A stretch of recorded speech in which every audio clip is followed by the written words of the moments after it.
Blog Talk Radio. Hey guys, this is Those Guys with your host Matt Marrero, along with the other host, Godzilla, Tristan Walter. Close, so close, yet so far. But thankfully, Tristan you named Walter, King of part. Monsters. Shit. Yeah, you named part of what we're actually talking about today on this AniSaturday. We're talking about Godzilla, Planet of the Monsters. So, this was super interesting. Not like just talking about the movie itself, but like just thinking about the fact that this exists. Because I never really, not that I thought that they would never do a Godzilla anime, because there have been Godzilla animated shows before, both anime and English animated.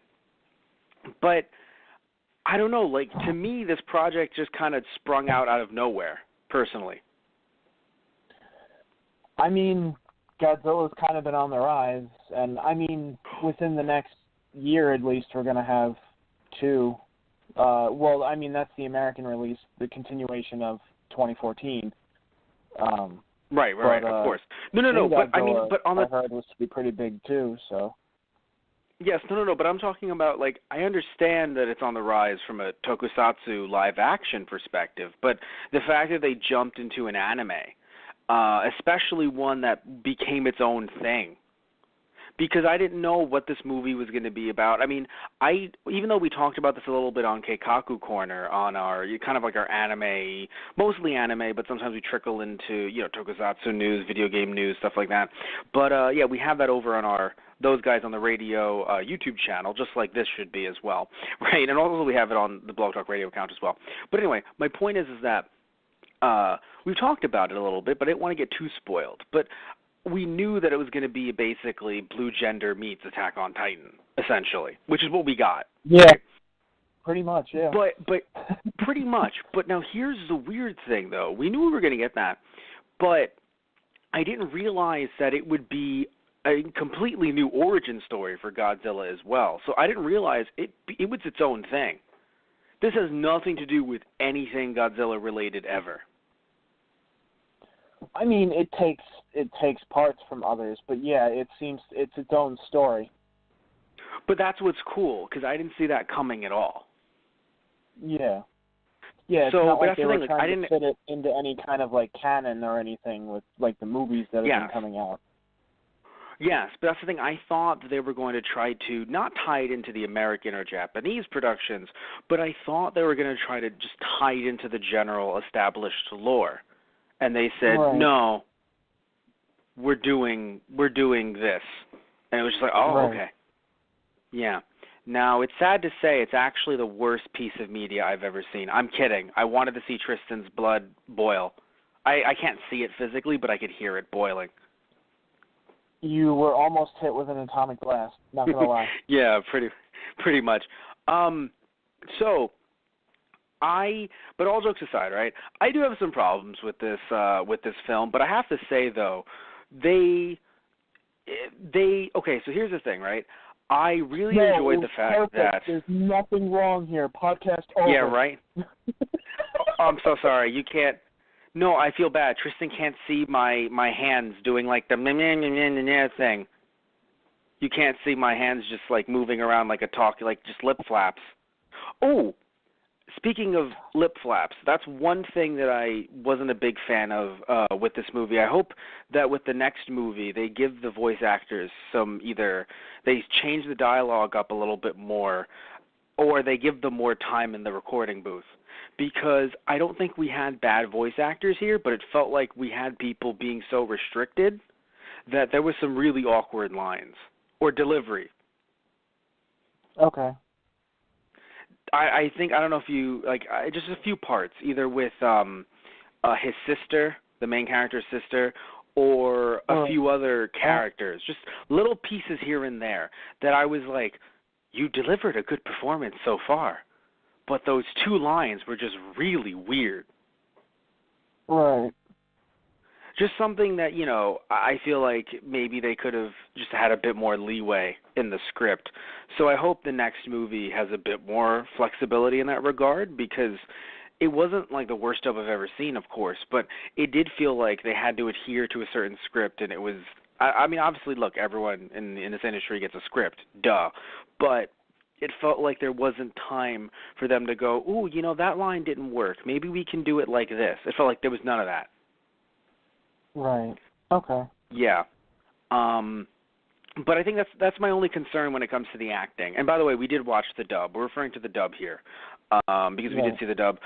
Now, when it comes to the actual content, the actual story, I was worried, super worried, that they were going to wait until the end to be like, and we're going to Earth.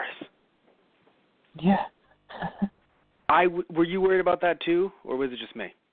I mean, no. I was pretty certain that we were going to get to Earth within this one. Okay, but did you think it was going to be that soon? Because it really felt like it was a lot sooner than I thought, or at least talking about going to Earth.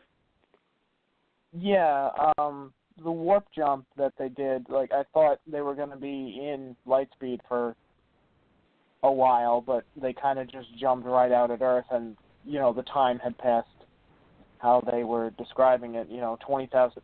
Actually, no, more time had passed than they thought would. And it's like, well, 20,000 years just went by, and we've only been floating out in space for about 22.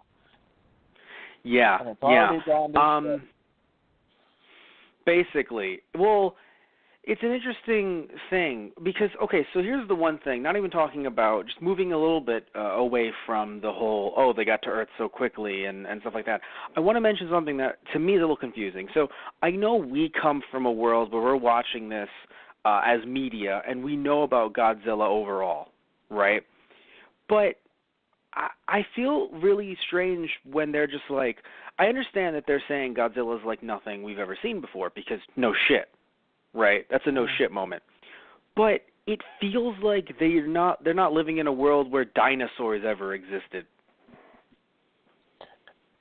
Well, I mean, Godzilla vaguely seemed like his general form like a dinosaur, but his biology is completely alien to almost anything humans ever really encountered.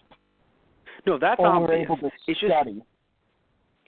You're right. Good point, of course. I'm talking about the idea where they're like, would Godzilla still be alive? And sure, thousands of years, I know that it's a little awkward to be like, but like when essentially all these monsters and dinosaurs, in my head dinosaurs, pop out of the fucking ground and they're like, we're attacking. It's like, well, they weren't from space.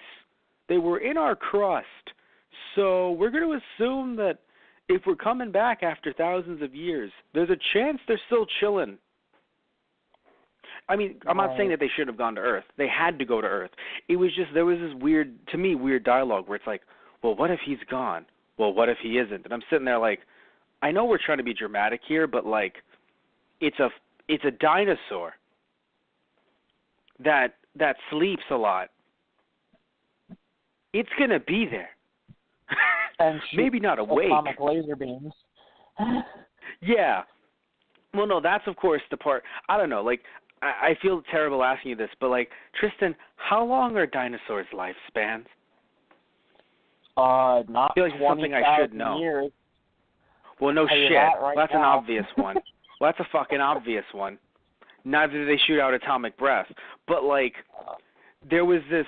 But like, my whole thing was just like, I don't know. Like, it felt like they just reacted like. I know they've never seen something like Godzilla before. Yeah. But it felt like, just they've never studied. I don't know. Also, they felt like they were in the future because they were able to get off the planet really quickly. Granted, aliens helped them technically, but not one but two different alien species that came to Earth. I love it. Two different alien species that were like, all right, I know we said we could help you, but actually though. Yeah. I mean, we tried. Mhm. It's like, you could have tried harder. You gave us this tech. how does this tech not relate to tech that could destroy Godzilla? What if you nuke it? That's shit that we had. We had the nukes, not you. It's funny. It always seems to be like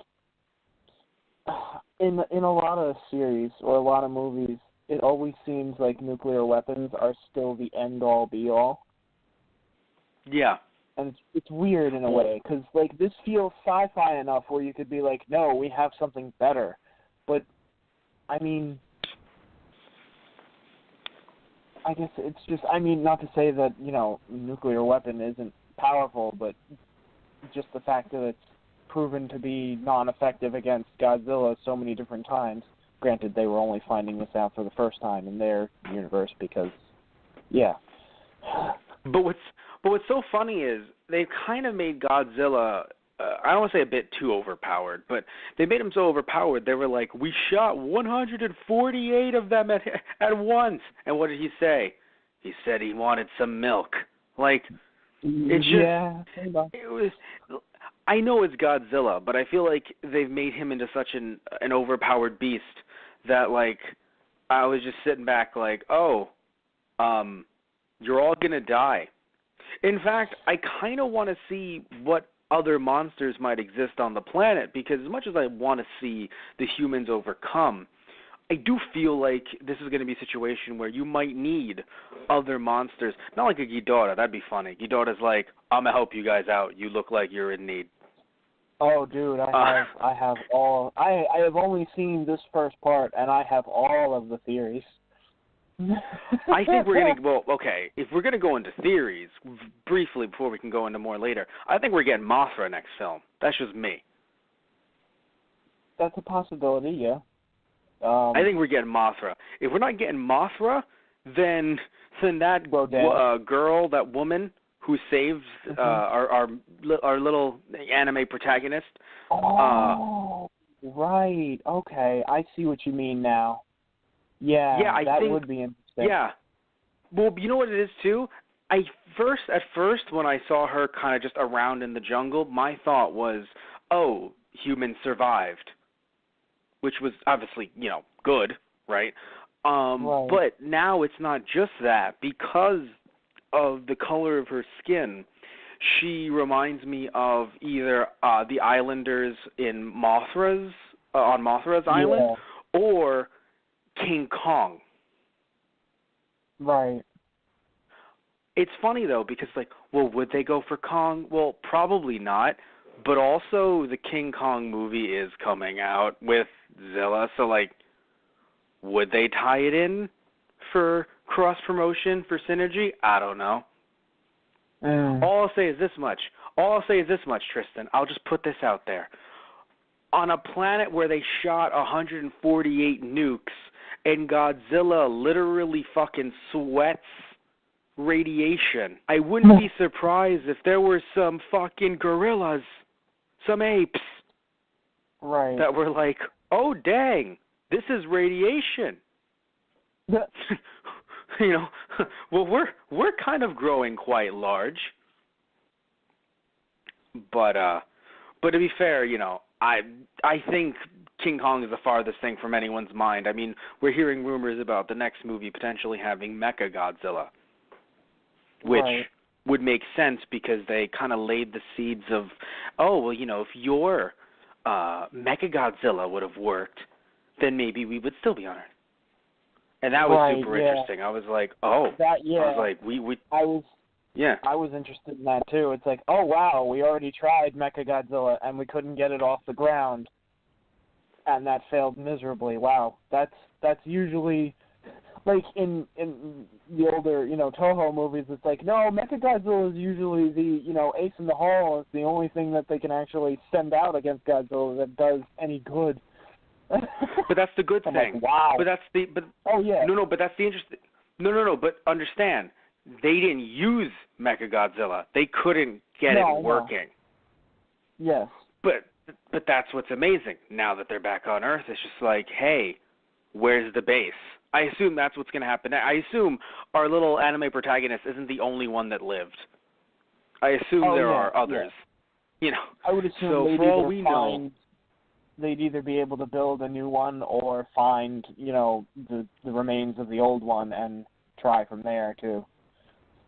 Yeah, because I'm pretty sure that's what they were referring to when they were like, "We could turn it on, sir," and it was like, "We have to get the fuck out of here." Yeah.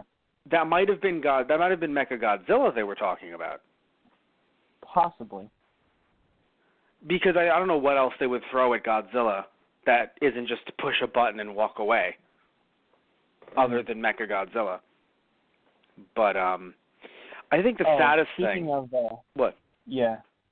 No, I was going to say, speaking of appearances, one of the monsters in the flashback of different kaiju taking over the world, one of those was someone you should recognize, Matt, since you kind of used him to beat me in a game just recently, or at some point, or in the future maybe. Really? It was that one. Yeah. Yeah. By the way, that episode isn't out. Okay. But that's okay, because no one knows. That's why I said no one knows what's going on. In the future. No. Maybe no one knows. In the future, you say? Haha. But oh God. Yeah, so funny. No, but one thing I want to mention just about the overall plot. Yeah, right. I'm fucking excited. One thing I want to mention about the plot that I really enjoyed. I hate to compare it to other Netflix shows, but I have to a little bit. When comparing this to the Castlevania show, where the Castlevania show was, or movie, quote unquote, was really just 4 episodes kind of Frankensteined together into a film, this doesn't show, even though it says episode 1 in the title, part 1, episode 1, whatever you want to call it, even though it says that, it definitely doesn't show like it's an episode 1. Like, it feels like it's its own self-contained film. Of course there's going to be a sequel, but it doesn't feel like there are points when I could sit back and go, that's going to be cut up into, that's where they would have cut it into episode 2, or, that's where they would have cut it. No, this was made to be a film, and I think that's what's really cool about the production, is that it didn't feel like there was any kind of pacing issues, like as in, I've heard of pacing issues in this case as in, this was just an episode that Netflix then decided, no, it has to be a movie or else. Right, yeah. Yeah, but so I think I really enjoyed that, because, that was the one thing that really got me, not the only thing, but that was the one thing that really got me a little frustrated watching the Castlevania, quote-unquote, Season 1, Movie 1, whatever the fuck you want to call it, is that it was just 4 episodes stitched together. As 4 separate episodes, I probably would have enjoyed it, but it was just fucking weird. Just with those fades to black, and then we're on to the next part, and it was like, that's where it was going to end. Right. Anyway. But yeah, so, but back to this. I enjoyed that it felt like one cohesive film. Which it's so funny to make it seem like it's like, bravo, it's one cohesive film. One thing I want to mention, though, is at first, even though I was worried about, will we ever get to Earth, I was happy that we got to see the characters, their backstories, and what their motivations are. But I felt like at one point, we kind of, not that we dropped it, because obviously the main character was always anti-Godzilla. We have the the religious leader, always being religious, and clearly throwing these vague references to, I guess, how they worship Godzilla in a sense, or how they knew Godzilla was coming in a sense. Yeah. Seemingly. Character, Memphis, yeah. Yes. But the thing is even though obviously it's not like they stopped talking once Godzilla appeared, once they were on Earth, but it felt like once their goals were, we have to get on Earth, and then being on Earth, it felt like we kind of stopped having the characters grow and kind of learn about them. And then when that one character died, I can't even remember his name, and I think that's the problem, is that we have the main character saying, oh no, he died. And I'm sitting there going, it would have been nice to know more about him. Oh, Leland? Thank you, yes, leader? Leland, yeah. Yes, yes. I'm not saying we knew zero about him, but I felt like at first we were going to get, speaking of Blue Gender, funnily enough, we were going to get some time on the ship. And just like Blue Gender in a sense, actually, you think you're going to get some time on the ship, not the whole rest of the series, right? But you're going to get some time on the ship and get to know people. And then it's like, no, we're good. Let's just send them back to Earth. And you're like, oh, we were learning so much on the ship. Right. I mean, I think we got just enough of everybody, a little bit of everybody not everybody on the ship, but enough of what we needed to know for them to be able to be like, okay, some people have their own motives behind, going back to Earth and doing this, that, and the other thing. I know. I think we could have had some more time. That's all I'm saying. I don't think we should have had another half an hour, but I do think that another 10, 20 minutes would have been nice because,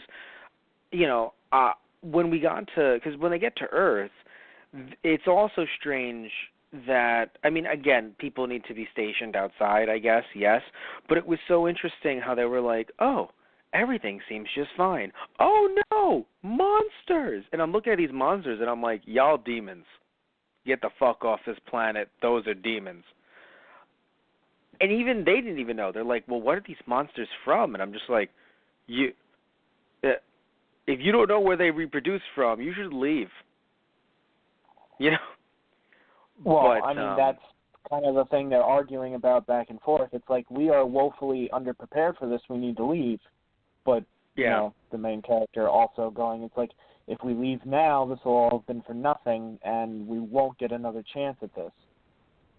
And also, to be fair, after the first monster attack, a lot of their ships were destroyed, so they'd be leaving without people, which is such a wonderful... Right. By the way, another thing, too, that I enjoyed the idea of, let's focus on the people more, right?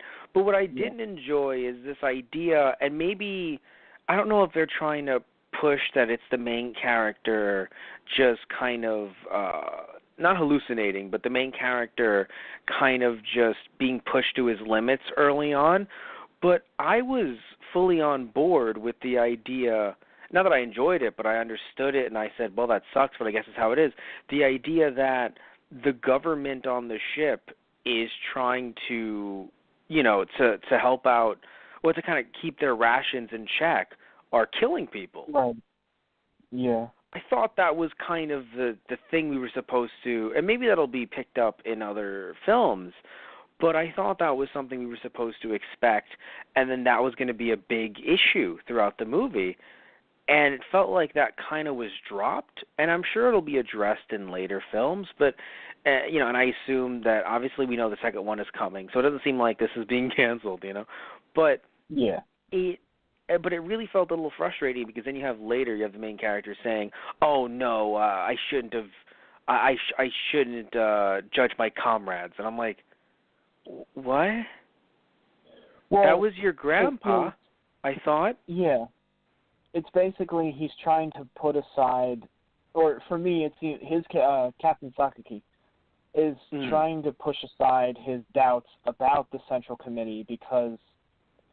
In his mind, it's like we're all, well, we're not all human, but we're all people, and we have a common enemy. We need to work together against them. We need to work together against Godzilla right now, and I don't want to be pointing fingers at my own comrades right now, because if we divide ourselves now, we're completely screwed.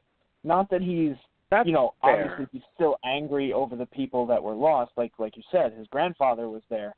It really... Yeah. He felt horrible about it, but at the same time, he doesn't necessarily have, I don't want to call it a luxury, but he can't really think about that right now, because if he does, it's going to eat away at him when he to be focusing on the mission.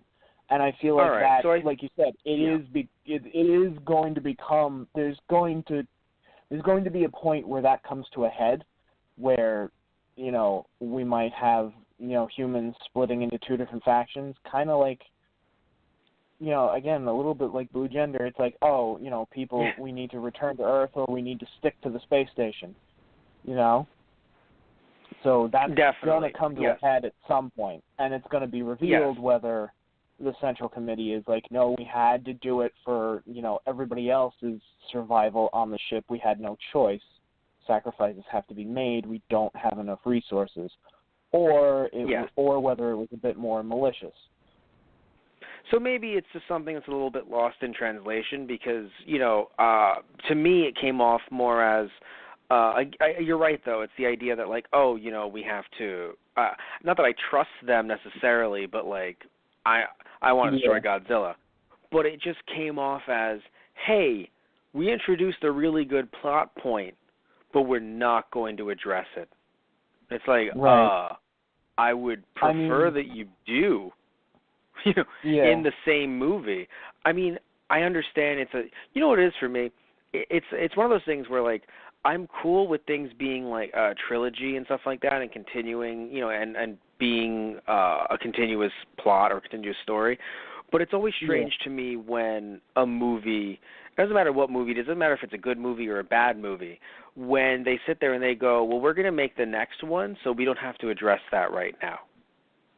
That gets on my nerves. I'm okay with teasers. I'm okay with after credit scenes. Right. Like I'm cool with that because this movie had an after credit scene, and I was like, oh, right. I was okay with that. Right. Yeah. So I have no problem. Yes.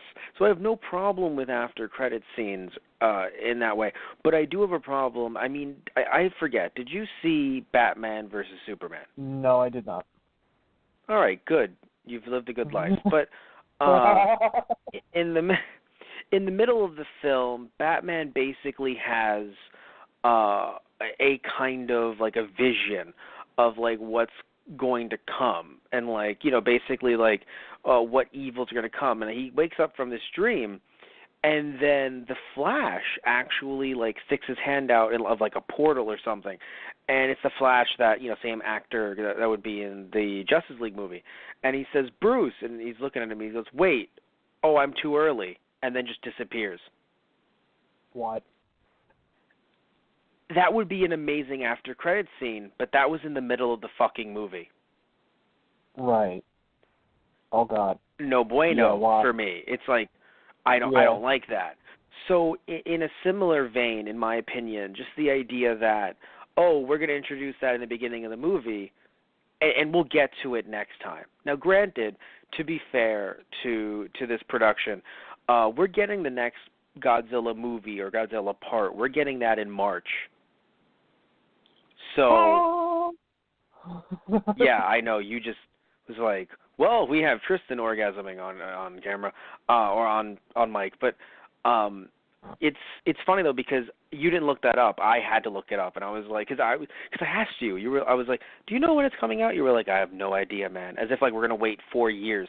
And I was like, I gotta look this up. And they're like, part 2, March. Yeah. I mean, I needed to know, too. I was just looking up other things.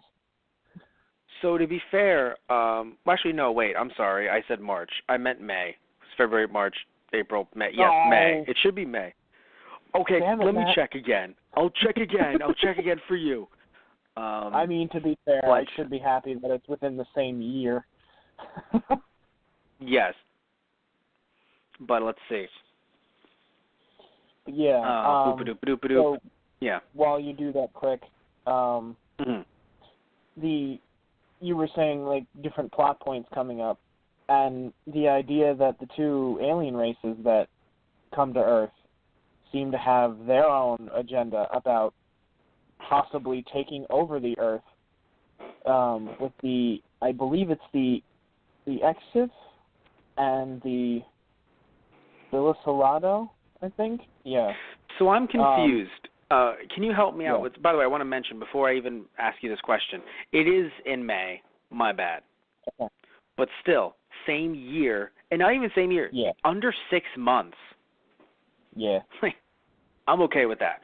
But now here's my question to you. It looks like the humans are, other than maybe there's a tribe or a few tribes, a bunch of people we don't know about. But from the looks of it, a lot of humanity is dead. The aliens aren't? I mean, they said they had a collective of all three was at 4,000 on the station that they were flying through space in. So. No, because my whole thing is I don't think anyone can think about supremacy when there's so little of you.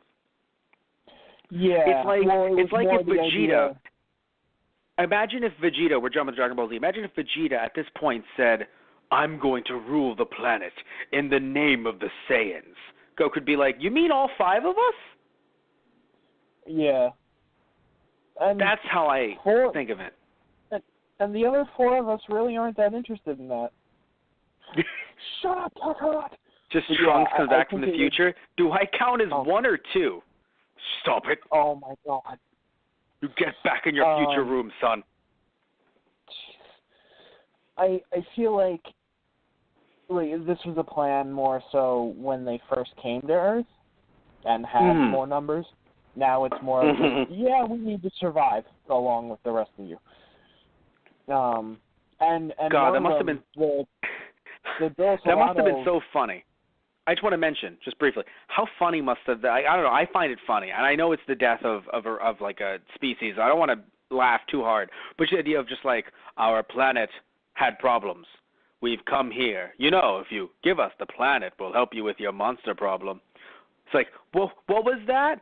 I said run. Yeah. I said run really fucking fast. We probably should have went to a different goddamn planet. I mean, it's interesting how they seem to kind of address the fact that inhabitable planets are very few and far between. Which is true. Granted, they only had 20 years to kind of, drift amongst space and find one, but still. Which is, that was also weird that it was so short. I know 20 years is a lot because obviously you have kids being born on the ship. You have kids being like, oh, wow, trees exist. What the fuck is this? And I'm like, wow, yeah, you've never fucking seen a tree. You've seen pictures of plants maybe. Yeah, you have that. Or you've seen, yeah. But, or you've seen plants grow on the ship, perhaps. Right, or it's a hologram. And, yeah, exactly. Just, plants or something. But you've never seen, like, a giant tree. So you're like, wow, these are what trees are. And it's just like, oh. Because even in Sasuke's flashback to when he was a kid boarding the ship with his grandfather, Godzilla, their escape, or I'm assuming at least part of their escape, because it seemed like they were specifically fleeing in Japan, but at least to me. But Godzilla had destroyed a few ships that didn't even get to take off. So we're already losing population to begin with who don't even make it into space, along with even the other alien races too. The Billo, Solado, they lose their homeworld to a black hole. That's where they stumble upon Earth and say, can we live here? So their population was probably even more severely depleted too, depending on how many ships they had. Like, it might just be animation. They could only put so many ships on screen, but it seemed like both races only had like maybe a handful of ships, like 3 to 5, carrying their entire population. So, yeah. So I have a question for you. Now, again, I have no problem with Godzilla being, essentially god of destruction, right? King of the monsters. But I feel like maybe it's just because I've been not spoiled. Spoiled's the wrong word, but I've been tainted by Godzilla helping out against Ghidorah and kind of having playful fights with Mothra and Rodan. So maybe I've just been tainted by that. But when I see this portrayal of Godzilla, my thought is, what's his motivation? Because it's like, I always think, like, do you get hungry? Do you want to eat people? What are you doing here? I know he's king of all monsters. You cut out for a little bit there for me, Matt. Sorry. Oh, no, it's fine. It's fine. What I was saying, and maybe I cut out to everyone else as well. I was saying that, I've probably become tainted seeing Godzilla help out with, Ghidorah maybe even having playful fights with Mothra and Rodan. But my thought is, when I see Godzilla as this creature, this destructive force to be reckoned with, my thought is, what's your motivation? And could you help me out with that? Because I kind of sit back and I'm like, do you eat? What do you eat? Why do you... Obviously, you're the king of all monsters, no shit, right? But it feels like... It feels like all it does is like, I poop sometimes and I burn things. And it's like, cool, buddy. You do you. I mean, I kind of hope they get into that a little bit more in this movie, like seeing like what Godzilla hunts. Because, like, the 2014 American movie kind of tried to establish some of that with, you know, the different Mutos, and Godzilla himself being an apex predator and stuff like that. So I'd be interested to see a little bit of that in here too. But it always boiled down to me, like even in the original, like, you know, Godzilla films, it always seemed like a territorial kind of thing. Like Godzilla shows up and he's like, you know, this is my turf, get out. Yeah. Or, hey, look at that! You made a little town for me to step on. Thank you. Yeah, pretty much. Just destroys the fucking... Yeah. When humanity retaliates, he's like, oh, now you're attacking me. Well, now it's just self-defense. Yeah, right? First off, you came into my home. Yeah, built on it. And then you attacked me. Wow. Can you believe this?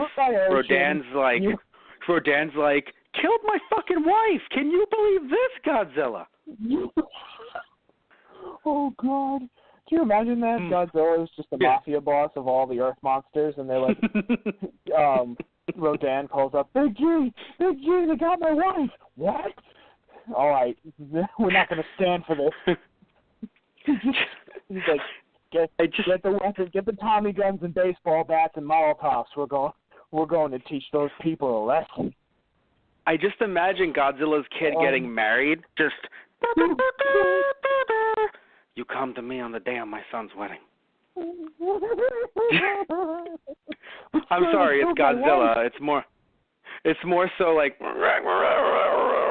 But, hearing that roar... Yeah, they got it. Oh, God. I mean, at the end. The ending roar was my favorite one. Because it was... it felt so spot on. I loved it so much. Well... I love the little roars in between. Like, it could have been the wind. Yeah, I farted. That's what made the goddamn fucking Godzilla roar. Yeah. Right. It could have been thunder. It could have been a disturbance. We all know what that sounds like, asshole. None of us ever forgot what that sounds like. I know. Like, shit.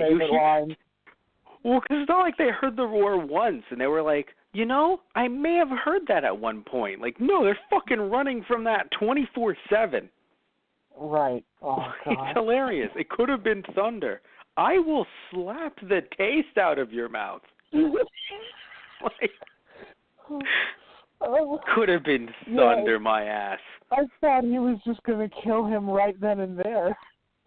If our population weren't so low, I'd kill you with my bare hands for saying that. Oh, God. Could you imagine, I keep on forgetting his name, but the preacher man, you know, the holy cleric. Yeah, can you imagine him getting a pamphlet from this girl? Just, would you like to convert to the the Holy Mothra? Oh, jeez. Well, that's he's looking. The funny part. What? At least to me, because when him and I think it was I'm not Bellaboo, I believe. He was one of the other military commanders of one of the alien races, and they were talking alone on the command deck. You're talking about the Mechagodzilla stuff, that conversation. Yeah, right. When Mephis talks to him about Mechagodzilla, he retorts with, oh yeah, and your religious cult to, you know, convert all people on the planet to your side didn't work for you either. As if alluding to the fact that they could control them through it. And I mean, it's not like that's a new concept really, but I thought it was interesting that they threw in an element like that.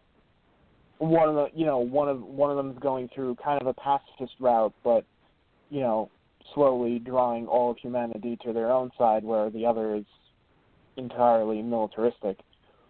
But the one thing that I have in mind, because the Exif feel a lot like, at least to me, they feel like the I forget what the aliens were called. We did a cast on it on Monster Zero, Godzilla versus Monster Zero. Oh yeah, no, yeah, those, yeah, Monster Zero. I know, yeah, the something Fujins, the Sei Fujin. No, I'm getting that wrong probably, but no, I know which one you're talking about. The ones that were like, "Hello, we are from the planet X." Like that's what they were. Right, that's exactly. one of the dubs was something like that. Yeah. We are from the planet X. Also, we are totally like cool. Right, they feel like them, where it's, we come to you in peace and we will give you information if you hand over the monsters, or if you help us with our monster problem, we can help you with yours, or we can help you with curing cancer and stuff like that. Are you holding a bubble behind your back? Do not worry about it. Yeah, exactly. Just go about your business. Where in this case, he talks about his race, floating through space, and he's like, oh yeah, we've seen, people in your situation, often, throughout our travels. It's like, wait, so you've seen multiple planets fall to giant monsters? Wait a minute. What does that sound like? Are you hiding Ghidorah somewhere? Well, it's interesting because you think, did they bring them? Well, more so, did you bring the monsters or something like that? Because I got to admit, as much as I enjoy a good old Ghidorah fight, I don't know if I want Godzilla to turn in 3 movies to then have to fight Ghidorah. Like, I feel like that would be a bit much. And I know. I don't think it would necessarily be Godzilla itself turning either. It would be just more of, what races are allied with what monster, and the monsters are just going to fight each other no matter what, and if you get in the way of their fight, you'll be destroyed no matter who you are.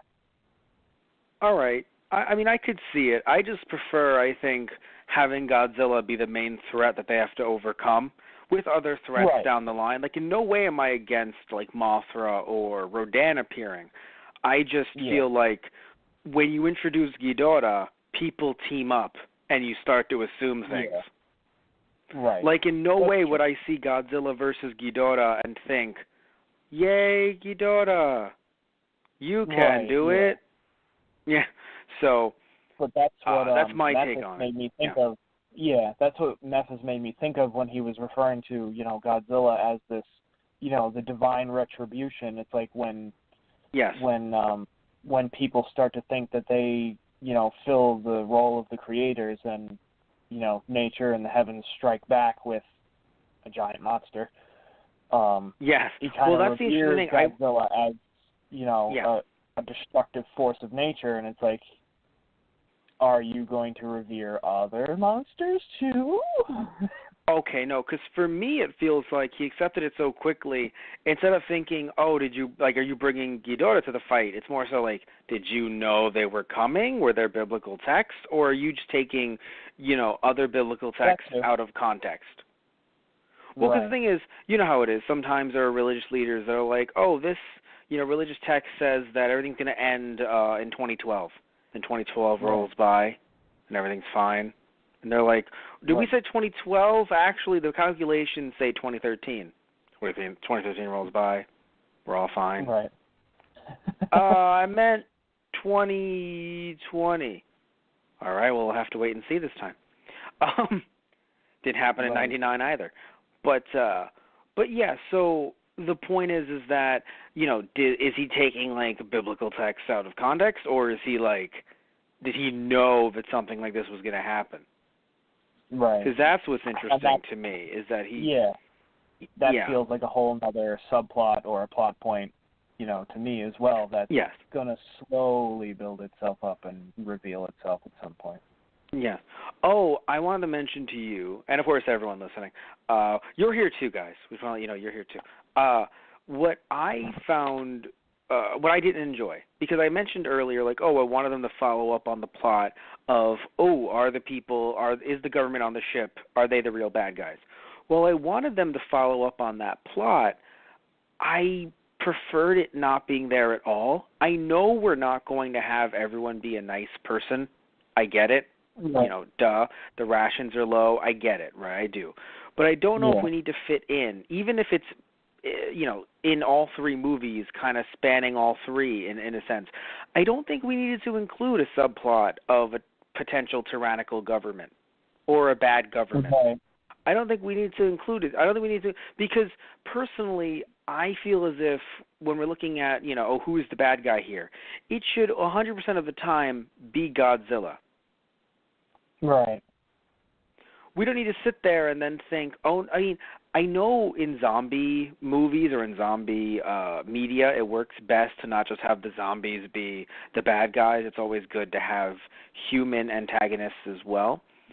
But here I feel like Godzilla is so much of a force to be reckoned with that I don't think we need, or I would prefer in later movies to have the main character, look at the people on the ship and think, oh no, now that we've taken care of Godzilla, now we have to worry about Godzilla. Also, I want to mention, you guys suck. Yeah, because you killed my grandpa. So yeah, you did, and then having them have to deal with those ramifications and stuff like that. She's like, I would prefer that they didn't do something like that. And it's funny too, because it's not like you need to give the main character any other motivation. His parents died due to Godzilla, and his parents are dead. And his grandpa, if he had died on the ship just by starvation, that's enough motive to have him hate Godzilla even more. So I don't know why he needed to be this rebel, kind of like, and also, I don't like this big old meanie government. Yeah, I'm a rebel. Well, like, I mean, it's funny because he has a short exchange with Leland, too, when Leland makes a speech when they go down to planet Earth at first, and he's leading the military branches down there. Sakaki even looks at him and says, hey, it kind of felt like you were jabbing at the, council. Are you trying to say something? He's like, that's interesting coming from you, seeing as how you're the one that helped spread, the tactics to fight Godzilla, which brought us back to Earth in the first place. Yeah. But he felt a little bit more like, because he's like, they have their, cushy, council seats. I want some of that action once I become a war hero because I killed Godzilla. It's like, and then we can rule the government. And Sakaki's kind of like, but a nice way. Let's focus on killing Godzilla first, and let's not become dictators. How about that? How do you feel about the fact that they killed his kid? Are you happy now? You son of Godzilla hater, are you happy? That look that he gave the camera, I felt so sad. I was like, when it gave that look to the camera, I was like, oh, no, you're not Godzilla. Well, that's the thing. Did you? Because I know how you were saying, like, no, we need to keep Godzilla the enemy, like the enemy of humanity. And not to say that he really isn't at this point. He still is. But the fact that Godzilla's not... Well, no, that's the thing. I don't consider him that way, but we're clearly... Evil. Right. No, right, but no. Here's the thing. Original Gogeta was evil. We have to be honest there. 1954 Gogeta was an evil motherfucker. He was completely okay with destroying the entire Earth. There was no, wait a minute, they're shooting at me. Are they scared? No, it was like, oh, I'm being shot at. I was going to fucking hit you with atomic breath before, but now I'm smiling. There was never... I mean...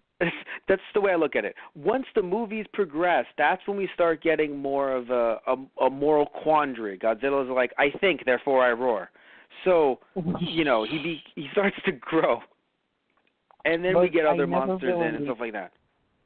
I never really thought of Godzilla, even in the original 1950s, as, the evil force. He is a force of nature, but it's the sense that humanity has brought it upon itself in a way with, atomic testing and all of that. And even here... Well, then I have to say, we need more of that then. Like, we need to hear, because I felt like in this movie they did not make it seem like, it's like, oh, that's right, the atomic testing. No, it seemed like, and I know we're getting it from the main character's point of view, but it seemed like we were all chilling out, maxing, relaxing, all cool, and then they came out of the fucking Earth. Right. And it's like, oh. So, like, I would like to hear in a second or third movie, oh, actually, we were fucking up the environment, right? Like, really bad. And I think yeah. that's going to be put into play when we find out about that girl that saved the main character at the end in that last scene when he wakes up in her hut. Maybe. Because I don't think she... Maybe. I don't think she knows much about the world before. Possibly. Because, we don't know much about them either. It's just the fact that, wait, there are other humans, quote unquote, living on Earth now? You were telling me dinosaurs' lifespans aren't 20,000 years, Matt, and neither are humans, Tristan. No, well, that's the thing. Like, maybe they're ancestors of people, because if they are like you summarized, maybe like a Mothra, not cult, but if they follow Mothra, they might kind of go the way that we saw that the village people following Mothra in the original films went, like, with the atomic testing and everything, humanity has kind of turned the Earth against themselves, in a sense. Yes. However, though, in this case, going by the movie's logic, they used all those nukes when Godzilla existed. They weren't shooting off nukes like they were fireworks before, as far as we know, before Godzilla existed.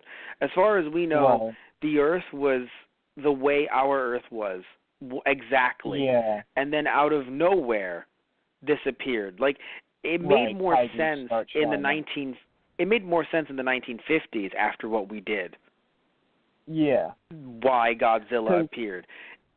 In this story, it kind of seems like they're also taking a little bit more from the 2014 rendition of, these super monsters have always existed, been dormant for a while, and now that they're waking up, we start to realize it's the idea that we realize, oh, humanity really isn't the rulers of the planet; it's these things, and now they're coming back to claim their home once again. Yeah, and that's not an issue, but again, it comes off as not necessarily evil, but I gotta be honest, like, seeing Godzilla look the way he did in this film at the end, and also seeing how he looked in 1954, I don't see that and think, now that's a model citizen. I see that and I hear the theme from Halloween. Right. I mean, you know what I'm saying? Like, in this, he almost looks like something straight out of Berserk. Actually, good point. Good point. Yes. That's what I'm trying to say. Like, when I see him here, and again in the first film, I don't see what we end up getting eventually. Which eventually, we get this monster that it's like, oh, okay, you're just kind of disturbed at what's going on around you. Like, as the movies go on, even though I haven't seen every single one, it seems like the general theme as the movies go on is Godzilla's like, I was sleeping, it was a good nap, then all of a sudden, bam, my iceberg gets hit. And I'm like, what's this about? And then you're here, and I'm like, well, fuck you, because I was sleeping. Right. That's what it seems like as the movies go on, where it's just like, and I was doing just fine, and I thought maybe I could go dancing. And then here I am, and your city's right there. Come on. Get out of the way, city. Right. Move. That's how it feels like as the movies go on.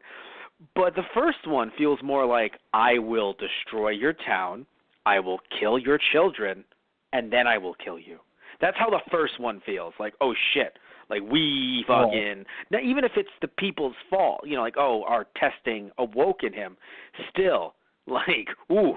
Whereas the movies go on, it's just like, I was asleep, and, oh, you three-headed, damn it, your daughter's here again. Guys, just calls up the gang.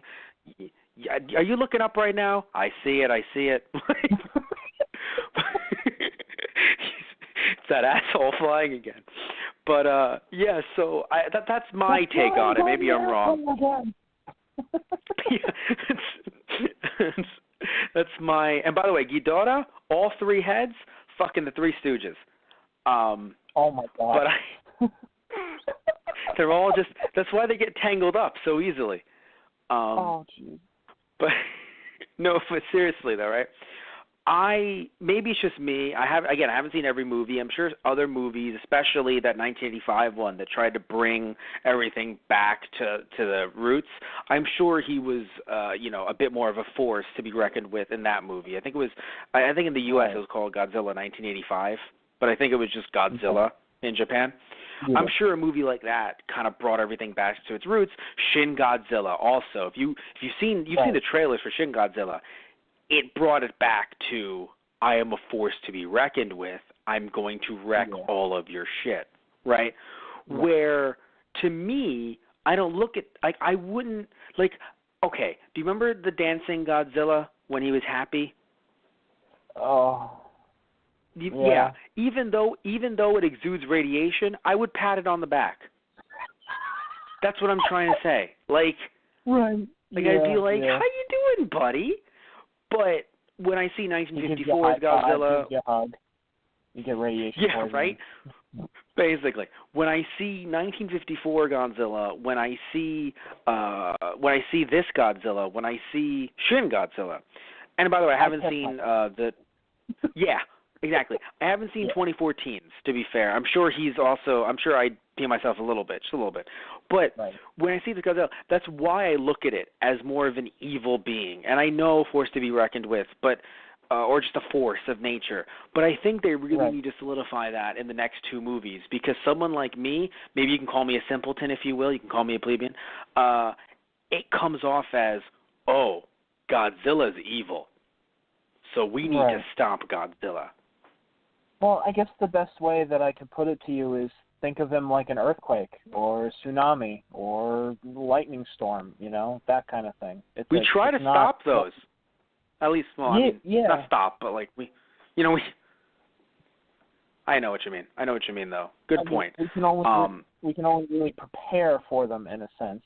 They're an inevitability and they're destructive, but it's not necessarily targeting us. Where here it's a little bit different because it's a living creature, and whether he's actually targeting us or not is debatable.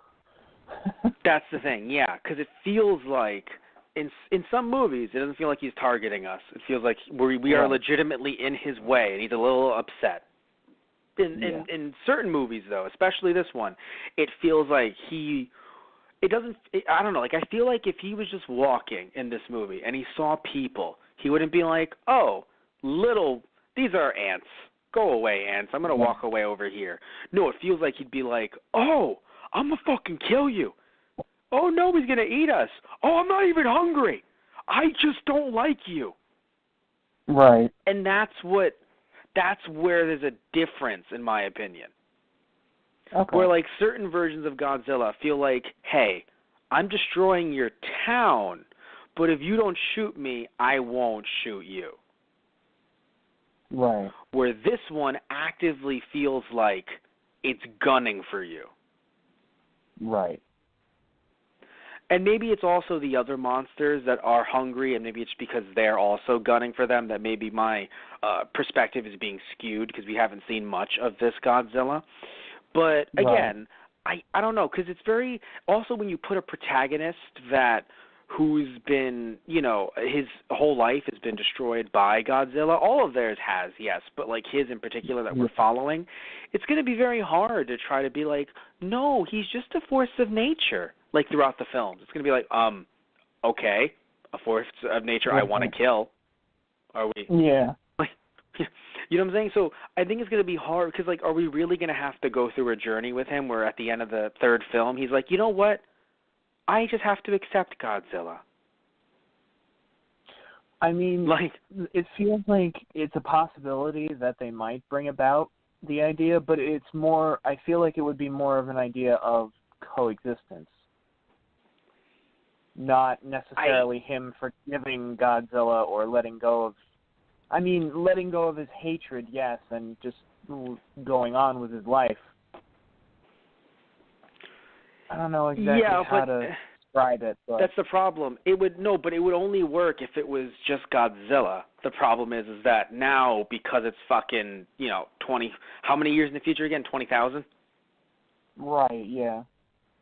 It's all the monsters are also on Earth. Yeah. Like, you'd have to kill a lot of monsters at this point. With those fucking flying demons that we saw come in, like, it would be so weird if by the end of everything, he was just like, I accept you, Godzilla. It's like, you're going to get picked off by that fucking demonic seagull over there. Are you good? Right. With that one, too? Demonic seagull. That's what they lizard or dragon, but okay, sure, why not? Well, it started off as a dragon, but over time, the way it swooped in and just bit that dude out of nowhere, I was like demonic seagull. Oh my god. So yeah, it's one of those things where like I don't hate the movie. I don't, right? I actually really enjoyed this film, especially again, they got to Earth rather quickly, which I didn't think they would do. Right. It was still so. Another thing too, by the way, how do you feel? Obviously, I joked around about the Godzilla they killed being the son of Godzilla. I joked around about it, but the question is, do they ever? I think I've maybe asked you this once during a podcast, but now I think it's definitely time to ask: have they ever really described, like, not obviously how Godzillas are made, because that gets weird. That gets into some weird internet territory that we don't want to delve into. Matt, but when a mommy Godzilla and a daddy Godzilla love each other very much. They make a bad sequel.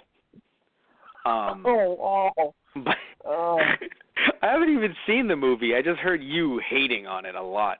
Anyway, no, but in all seriousness, right? It's so strange that they're like, because I know technically even in the movieverse there's been more than one Godzilla. If we're not doing reboots, then at one point in the movie, the one that's dancing, right? Isn't the same Godzilla from 1954. So it's true, sadly. But isn't it strange? Also, another thing, by the way, I would like to ask you, at least in this movie, they made it seem like the original Godzilla grew from when they last saw him, right? That's not just me. That's what. Oh, yes. Okay, because it was. Oh, God. No, because remember, we didn't really see him. We just saw him running around. We didn't really see, like, much of them actually, like, trying to take him down. Right. We see their Godzilla that they fled Earth from in some of Sakaki's flashbacks, and he's around the size of the skyscrapers. So when we jump to the end of this movie and I'm guessing the quote-unquote real Godzilla comes out, he's bigger. Yeah, and his scales are fucking intense. Yeah. Yeah. No, I only bring up just the idea that, of course, they weren't going to pass up an opportunity to have another Godzilla around and to try to fake us out. It was a beautiful fake out.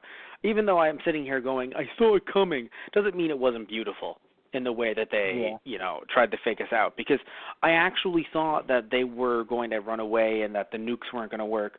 But once it gave that look, I said it earlier, I don't know about you, but I immediately was like, that's not the one they're looking for. Right. Did that also happen to you as well, or when it gave that look to the camera, like that really sad look? I was like, Yeah, I don't know. When it gave that look, it was kind of just like, I'm not the one that you should be going after, or you know. But did you know what I'm saying? Did you pick up on it when that look? Like, what was your thought when you saw it look at the camera? I don't know. And not. I guess my idea was more the idea. It's like, I'm not your real enemy. Was what I got from the look. Right. Yes, but you didn't realize that it was very literal. And like, actually, I've never met you assholes before. Right. I guess it was the idea when they actually took it down. I'm like, that's not the same Godzilla. Well, it's funny. Like, but it's funny. When it exploded, I expected it to just rise up, like, LOL. And then when they were like, oh, we took it down, I was like, oh, you put it to take a nap. That's great. yeah, And then when they made it sound like it was dead, I said, that was really me going, oh, it's going to appear again. Right, I assumed they were going to wait a little bit. He was going to That's regenerate. Yeah, because that's a weird thing. I didn't realize, has that always been a thing, like Godzilla's moveset? Because it seems like nothing ever affects him, not that he regenerates. It's kind of been, I've heard both. Like, I think later on, like, I know Godzilla as a character, like, at some point does get, like, he's given not given, but, like, he does have regenerative powers, yes. Yeah, regenerative ability. No, because for me, it's only confusing because I know some people could say, well, he survives stuff all the time. That's his regenerative ability when he walks away and he's, sleeping it off. And I'm like, yeah, I guess. Yeah. Like, he just comes off as, he walks it off, right. He sleeps it off. Usually, I guess he actually... I think in earlier films it was more that we didn't have anything we could throw at him that really affected him. But well, other monsters did. Oh, that too, yeah. But I was saying, other monsters could hurt him, but it never felt like he actually, was Deadpool, and we didn't fucking know about it. True. Yeah. That's what I'm saying. So when they're like, he has regenerative abilities, I'm like, guys, space is your home now. Don't fucking come back. Yeah. You're what are you doing? That definitely becomes a power that Godzilla has later down the line. Yeah. Okay, that's fair. But yeah, so when by the way, I want to mention to you, how did you feel about the animation? Not Godzilla, I meant overall. Because for me, I wasn't against the animation, but I do feel like and I know it's going to sound so silly saying this, but I feel like the posters are misleading a little bit. And the lighting that they use. Right. Because when I look at the poster versus looking at the movie, I feel like I'm getting two different styles of animation, and I'm not. It's just that the lighting is very different in the movie than it is in the poster. So when I see the poster, I'm like, oh, are we getting a 3D but kind of 2D feel? And it's like, no, we're going full 3D. And I'm like, full 3D. I did not notice this. I didn't know. Yeah. Actually, what's really funny about... What was that? No, I was going to say, I was looking through some of the, listings on IMDb for the art department and, the animation. There are a lot of different people from a lot of different areas working in here. There are people from, games like Resident Evil. There are people there's even one guy who worked on Akira. They've got a very diverse team of people, and I think that's why the animation for me, it felt weird at first, but it really started to grow on me because it kind of had that 80s style feeling a little bit, but everything was the 3D model, and it kind of reminded me of a lot of games that I've played recently, where it's kind of got that shading, but everything's three-dimensional, and it's weird at first, but once you get used to it, you start to enjoy it more, and I did. So, I'm not a Monster Hunter fan, and nothing against the series. I don't really have the time to play it. But it looks like the fucking the demonic seagull that I joked about. It looks like a character from Monster Hunter. So funny. And then even looking at Godzilla's design, if you told me, and we don't know who influenced this design for Godzilla specifically, but if you told me, hey, someone from Resident Evil worked on this, I'd be like, yes. Just looking at Godzilla's design, it looks like Godzilla meets Resident Evil. Yeah. And how exaggerated, in a good way. Yeah, the features are. Yes. Right. For me, he kind of felt straight out of, Shadows of the Colossus, kind of. Oh, yeah. I mean, more of, his movement and stuff like that, but even just, the design really looks like, the Godzilla portrayed in the 2014 movie, because he's massive and he's muscular, bulky, and really looks like a predator in a sense of, yeah, this thing eats other things. It does not eat plants. Yeah, no. And one thing I want to mention too is I'm a really big fan of the writer of this movie. The person who it says, it's funny because on Wikipedia it says provided the screenplay, and I'm like, okay, guys, just put the nominations down. He wrote it. Gen Urobuchi, because you might know him a little bit, because he ended up writing. Okay, so I know you would not know him from Psycho Pass, and you might not know him from Fate Zero, but I know him, even though I've only seen a few episodes, I know him from Kamen Rider Gaim. Yep, saw that on the list. Yeah. Yes, and of course, I would hope you do, but I know him from Madoka as well. So he's written Madoka, and he's written Kamen Rider Gaim, which Gaim is actually a little bit different from some other Kamen Rider shows. So it's super interesting. Apparently, he also wrote a Black Lagoon light novel. I don't know if he actually wrote part of the anime at all, but. Right.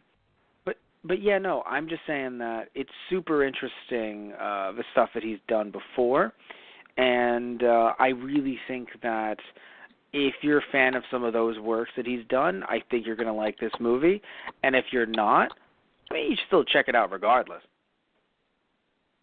But, yes. But oh, it's so funny. I didn't know you were typing on your computer, so I thought I heard. I don't know what the hell I heard. I was like, okay, I'm gonna douse myself in holy water. But no, it's. I guess for me.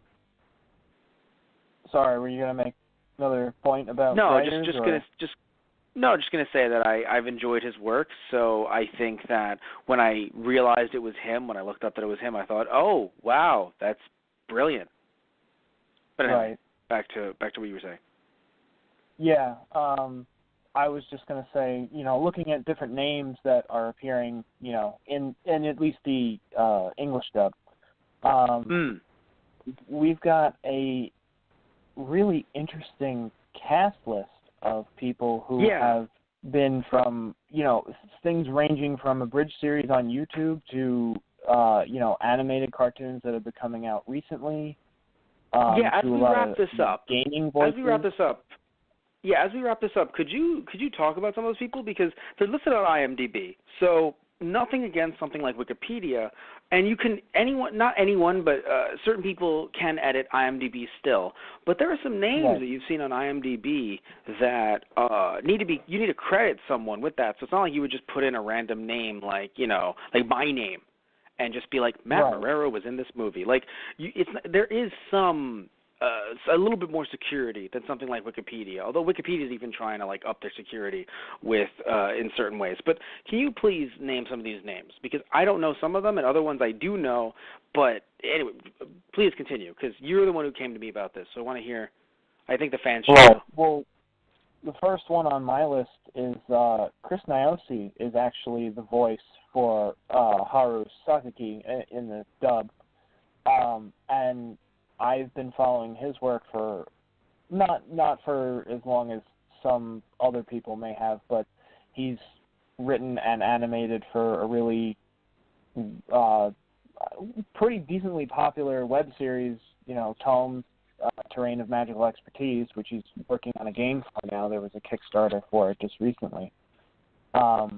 But he's also been kind of up and coming as a voice actor, and I was really blown away to actually see him here.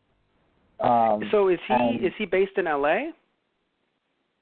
I don't know. I think so. Because I actually haven't heard of a lot of these voice actors. Not that they're not good. I wonder what studio they went with to record these voices, because usually when I hear certain voice actors, especially that's the one thing I have to say that I enjoy with Netflix funding this. Perhaps they went through different channels. And when it comes to different, not that they specifically hired him, but I'm saying that whatever studio they went through potentially went through different channels to hire these voice actors, because even though I could swear to God, and I don't know if it's just my brain autofilling Johnny Young Bosch, but I swear he voiced one character for a few lines randomly during this movie. Maybe I think my brain just autocorrects, just silence to Johnny Young Bosch in an anime. But I could swear it was his voice, right?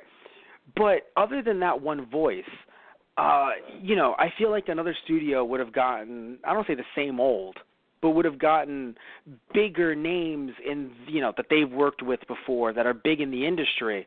But then we'd be watching an entire Godzilla movie going, that's Crispin Freeman, and that's Johnny Young Bosch, and that's Vic Mignogna, and that's Yuri Lowenthal. Right. People that we love, by the way. We're not saying anything bad about them as actors, but names that we know, that we can just hear the voice and go, it's you. Right, exactly. Like, oh, hey, that's Stephen Blum, right? Just immediately. Despite the fact that we love their work, just immediately knowing their voice. Here, I heard a lot of people that I thought I knew who it was. I thought I was like, is that Johnny Young Bosch putting on a voice? Is that Vic Mignogna putting on a voice? And it wasn't. These are different actors. So I was really pleased. Now, another one for me, I don't know if this is the right character, but looking at the actor's name, Rich Brown, either that or, because he played Belubi, one of the majors from one of the other alien races. I think that's the right actor, because either that or Edward Bosco, because I hear the voice in so many different games and so many animes that I've seen, but he doesn't usually have maybe a major part, but his voice is so distinctive every time I hear it. I go, oh God, it's you. And then I try to remember the name, and the last time that I heard him, and it's just all over the place all the time. I can't pinpoint it. Now, so even now, I'm trying to figure out which one it is. But right. You mentioned an abridger. Yeah, Lou Karibo is in this, although I can't seem to find who he is credited for. So it might have been just a background voice or one of the people on the ship at the beginning. Yeah. Could you? Because interestingly enough, there was a bunch of people randomly talking. That's where I thought I heard Johnny Young Bosch. We could have also heard him too and not noticed. Now, my question to you is: could you just Google his name alongside the name of the movie, and maybe something will pop up? I can give it a shot. Yeah. Yeah. Not as hard as fighting Godzilla, so I think we'll be okay. But I'm only asking because that's a pretty big thing to just have on IMDb out of nowhere. Just, by the way, what's his name again? It's Mark, what is it? No, Martin. Martin, sorry. Bellani. I'm not sure if I'm pronouncing the last name correctly, but his first name is Martin. Right, okay, thank you, yes. So, because I only know him as Little Karibo because I don't know him. Right, I just love his work. So but that was so interesting because I don't know who I would have heard him as. I feel like if he was someone major, he obviously would have had a name next to his name, but apparently he was just listed as Little Karibo, and I feel like it's a weird prank. You know what I'm saying? It's a very weird prank to just have his name being listed like that. Yeah, definitely coming up in other Google searches, although I still can't seem to find an actual you know what character. It's an Easter egg hunt.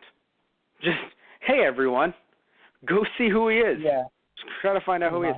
What's so interesting is I haven't heard him promoted at all. No, that's the thing. I haven't heard Chris Niosi promote. He's working on a project of his own right now, too.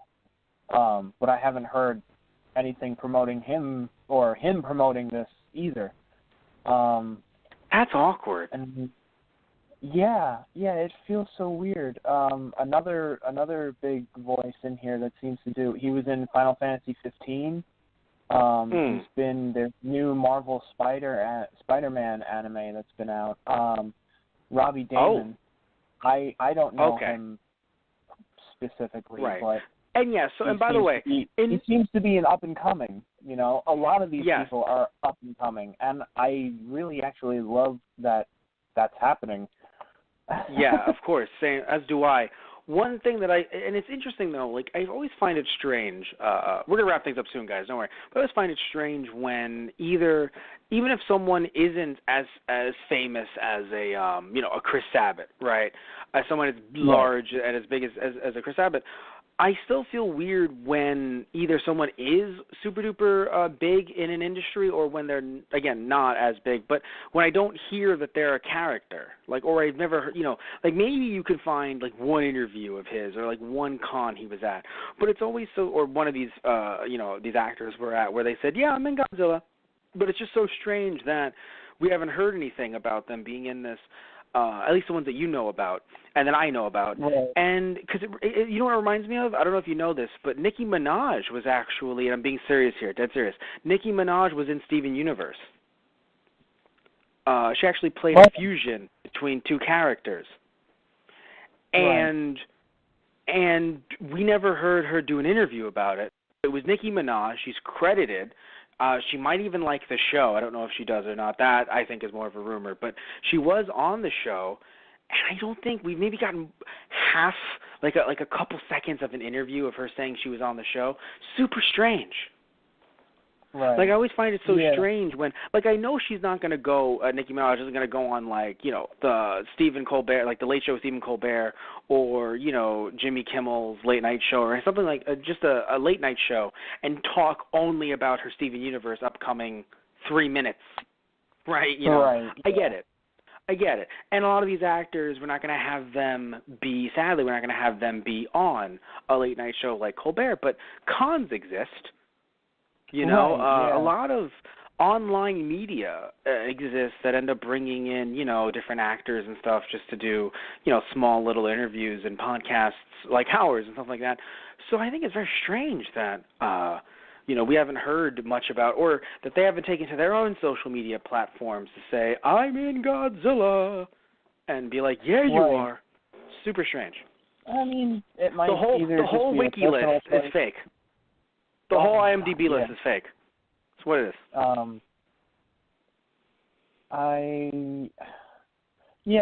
mean, I guess it might also boil down to the fact where, granted, Godzilla is a decently big name. It's not like this has been released in theaters either, too. It's it was in Japan, but Netflix you're right. Series. Right. Oh, yeah. Okay, true. And that's the Japanese cast, so yeah. Yeah. But super strange no, stuff. I get you. I'll say that much. But it feels interesting. Like, I guess I can see why something like this may have floated under the radar, and maybe, like, I'm not sure. Do you know when this got first put up? I want to say it was last month. You're right. Now, it might have been 6 January? months or so ago. So. Yeah, I think you're gonna have to do some Googling to find out. Oh, you mean when it was first came out? It came out. It just came out. If you're talking about on Netflix. Yeah. Right. It just came out last week. Oh, all right. So, No, it was announced last year. Okay. Right. You're right. Yeah. January 17th, 2018. So it hasn't been on that long either. No, but you promote upcoming projects. True. You're right. That's what I'm saying. Like, so it's strange. But anyway, either way, I think we can wrap things up here just saying that we're happy that more is coming out and we can't wait to do the next one. And frankly, we're super excited it's coming out so soon. Yeah. You could tell that Netflix is really trying to get people invested in this, especially, we've complained on Keikaku Corner about how it seems like Netflix doesn't really work well with weekly anime, sadly, and kind of putting them out on a weekly basis, but they definitely don't want this movie, even though it's, it's an hour 20 minutes, or hour 25, hour 28, so like there's clearly, a lot of content here, but they still don't want it to feel like it's the only one every 2 years. Right. They clearly are pushing, or someone involved in this process is pushing for this story to be completed soon. Although, to be fair, maybe, there was an article you and I missed about this movie being delayed so that maybe the second one was being worked on as well. Right. I don't know, but I do know that these movies are really close to release, like, to each other, and that's okay. I'm not complaining. Yeah. But anyway. But anyway, so we'll see you guys next time when it comes to, this Godzilla film. But remember that we totally, we do other podcasts. We do other AniSaturdays. We do other Friday night movies. And you can check those out on our Blog Talk Radio account, which is blogtalkradio.com/thoseguysonthe-radio. Or you can see our archives on our YouTube channel, which is just search up Those Guys on the Radio. And if you want to get us through iTunes and download that right onto your iPod, or I would imagine iPad, you can just search up Those Guys on iTunes and find us there. Also, you want to get some kick-ass merchandise, really cool merchandise that we have, you can go get some of our T-shirts over at our main website, which is tgproduction.net/merchandise, or over at our eBay, which is ebay.com/USR/ThoseGuysRadio. And on our eBay, you can't just get that. You could just get shirts, right? But you can also get some other cool stuff that I'm selling as well, some pro wrestling merchandise, some games, and some other cool stuff as well. Also, if you go over to our YouTube channel, Those Guys Play, we're actually starting up Those Guys Play Season 4, where we just do different Let's Plays, and not just Tristan and I, but a bunch of other hosts as well every week. And we also have a bunch of other shows on the channel as well. We have TG Tutorials, we have Matt Beats Games from his childhood, we have some different challenges that I do where, I'll play a game, and basically it could be a Chester Cheetah game. And you'd be like, every time I lose, I'll take a bite of really spicy Cheeto or something like that. And so we have a bunch of different cool stuff on Those Guys Play. Search that up there. And we have our TG Productions account where if you search that up, you'll find a lot of funny skits, weird, esoteric stuff. And, and also some trivia videos as well, mostly on Tokusatsu, just like Godzilla. So might even be doing a Godzilla one in the near future. Also, if you want to donate to us and help us exist, you can go to our Patreon, which is patreon.com/TG Productions. And depending on what tier you donate to, you can actually dictate to us what podcasts we do, what we can talk about in certain podcasts, and even what we can talk about and do on certain Let's Plays. A lot of cool stuff there. Again, I just want to thank you all so much for listening in. Thank you so much for watching. Don't know what site you're watching us through, but I just want to thank you all so much for doing it no matter what. So, Tristan, anything you want to say to the fans before we bid them adieu? No, I mean, I'm definitely looking forward to the second part. I'm just kind of looking through some of the reviews for this, too, and it seems, I don't know, a lot of people either missed out or not hyped as much, I guess, as I was for this, but I'm enjoying it, so I'm going to stick with that, and I'm just going to be happy for once. You do you, man. I'm enjoying it, too. So, I'm looking forward to it, so I hope anyone else listening, if you do like Godzilla, I hope you're able to enjoy this as well. All right. So thank you all. Have a good night.